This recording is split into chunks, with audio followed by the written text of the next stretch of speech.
You ever do something kind, thoughtful, generous, and then quietly get annoyed when it wasn't acknowledged probably? Yeah, same.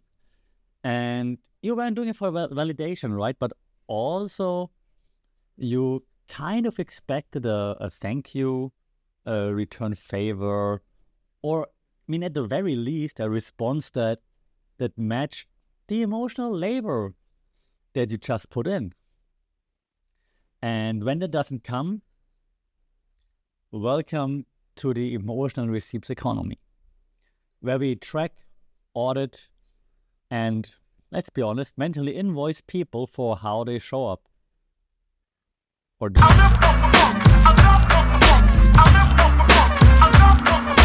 Wake up and welcome to another episode here for the Fun Report, Mindful Media and Communication. Today, I'm all emotional about it because we're talking about emotional receipts and the economy around it.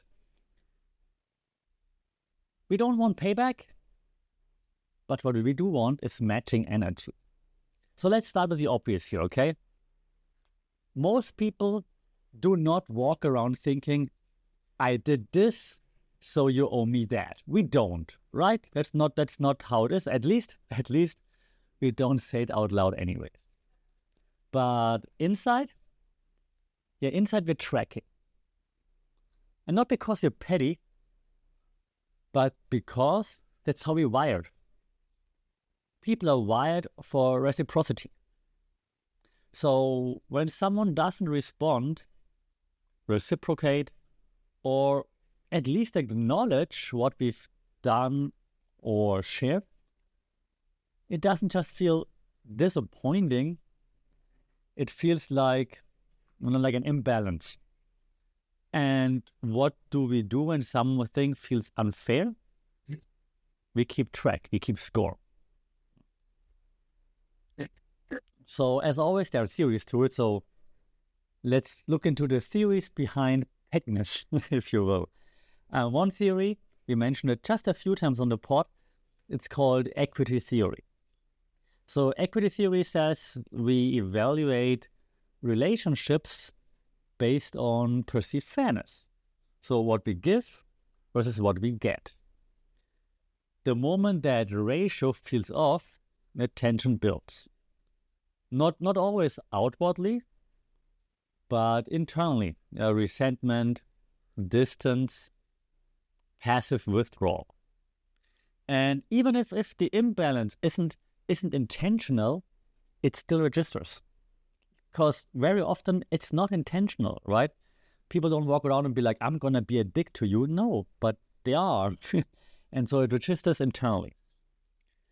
And that happens especially when it comes to emotionally one-sided dynamics.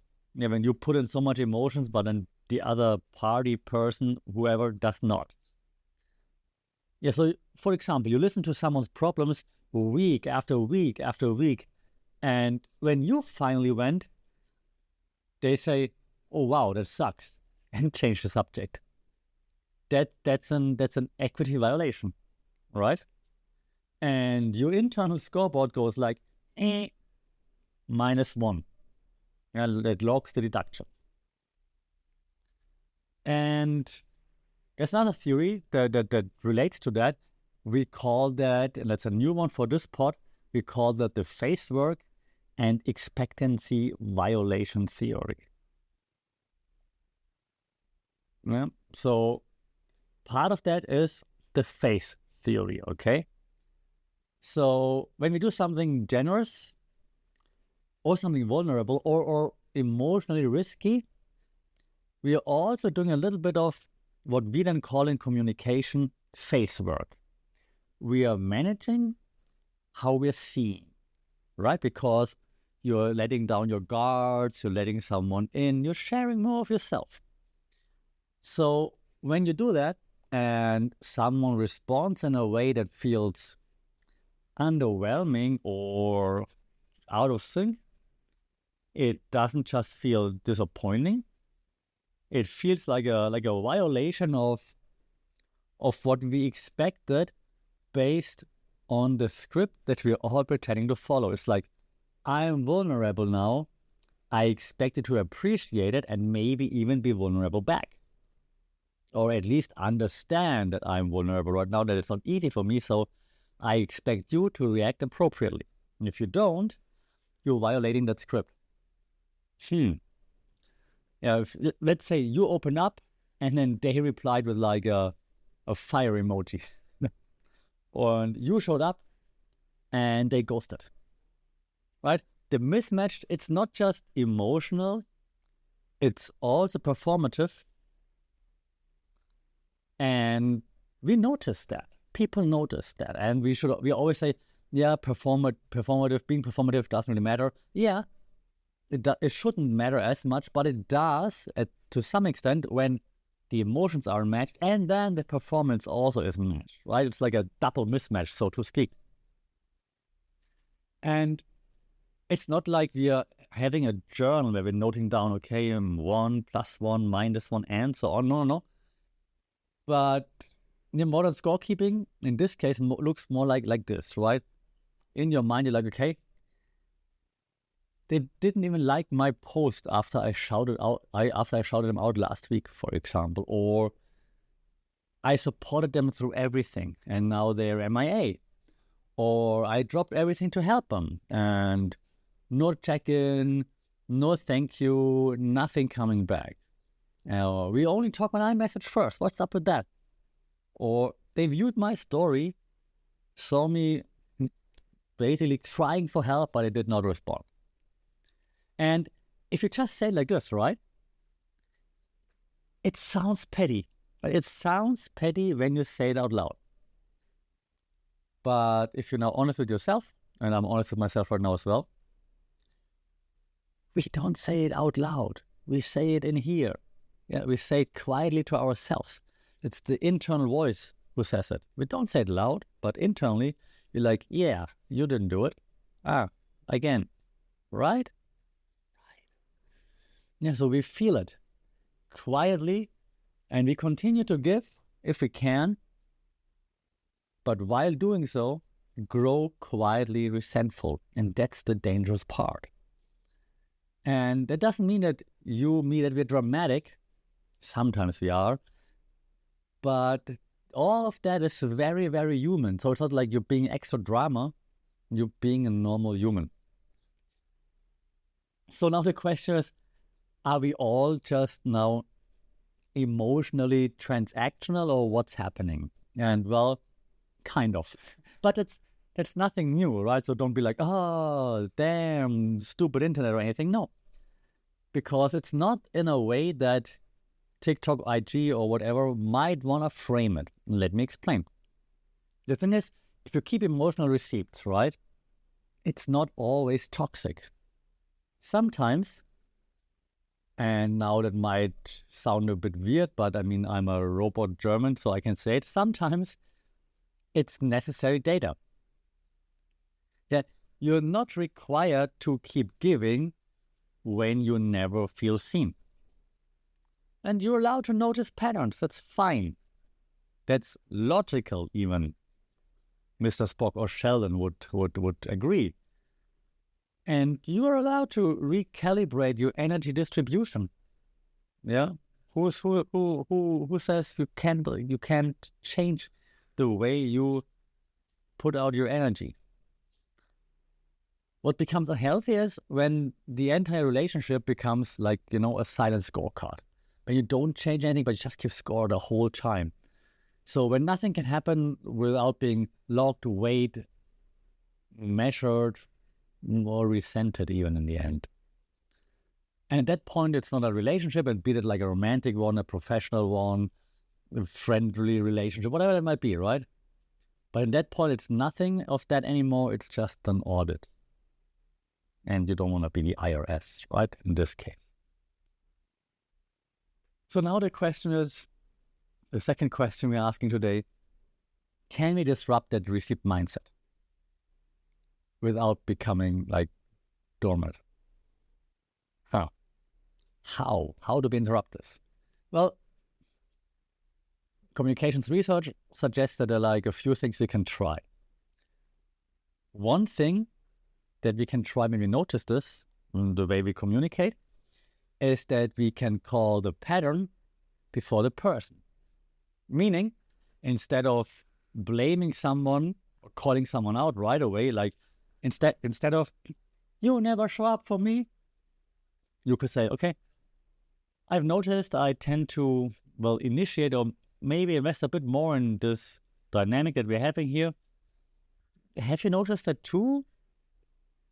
And it's not about winning the scoreboard, right? It's not about like, I'm up 2 points. It's about like pulling that game kind of into like daylight so that it's obvious. And then the other party, team, whatever, could be like, oh yeah, now that you say it, damn, I realized, I didn't notice, but I'm so yeah. And then they can change their behavior as well and the way they communicate, right? So that's the ball's in their court, so to speak. That's one thing. The second thing, a bit harder, I think. We try to give the tip that you check your hidden expectations. Because let's be honest, when you're doing something nice, were you really being generous? Or were you low-key trying to be perceived as generous? Yeah, sometimes we, as people, confuse acts of care with reputation management. And when people don't respond accordingly, our ego takes a big hit. Now, I'm not saying that's always the case, because it's not. But sometimes it might be the case. Like, I'm going to do something nice right now so that you know that I'm really nice, and then it doesn't get reciprocated. You're like, hey, I did this just so that you know, oh, damn it. Yeah, so check your ego. You can do it quietly. Don't feel offended now. Everyone has to do that. Yeah, we are all doing that. Last thing, and that's like I think, most basic question, and we ask this a lot, but that shows how important it is. Would I still do this if it went unnoticed? If the answer is yes, you're probably in alignment. If not, maybe it's time to rethink that exchange rate that you're asking for. And again, that's a question you ask yourself. And even if the answer is no, that's okay, because then you realize what you're doing. All right? So, of course, it's always good to give, right? But don't keep the invoice open all the time, okay? There's nothing wrong with wanting energy to match, but if you're constantly logging emotional transactions and how people react to you, chances are you might be under-communicating, you might be overperforming, or you might be in a dynamic that's quietly draining your energy. So maybe this week now, check that mental spreadsheet of yours that you have up here in your mind. It's not to punish anyone, but to ask, is this still worth the cost of entry? And I don't want to sound too much like in a TEDx talk right now, but I'm going to do it anyways. A care doesn't always require a receipt, but connection does require a response. Otherwise, there's no communication. And that's what this podcast is all about. Mindful media and communication. That's it for this week. If you have experiences in this regard, I really like to hear how you handle all that. If you have any questions in this regard, if you have any observations, shout out at funkitpod on social media, funkitpod@gmail.com. Leave comments on Spotify. If you're listening on Spotify, it would be fantastic. Show some love to the algo. You know how it works. It would be also very much appreciated. Until then, stay safe, take care, communicate, don't keep score too much, and we'll see and talk to each other next week. Love you.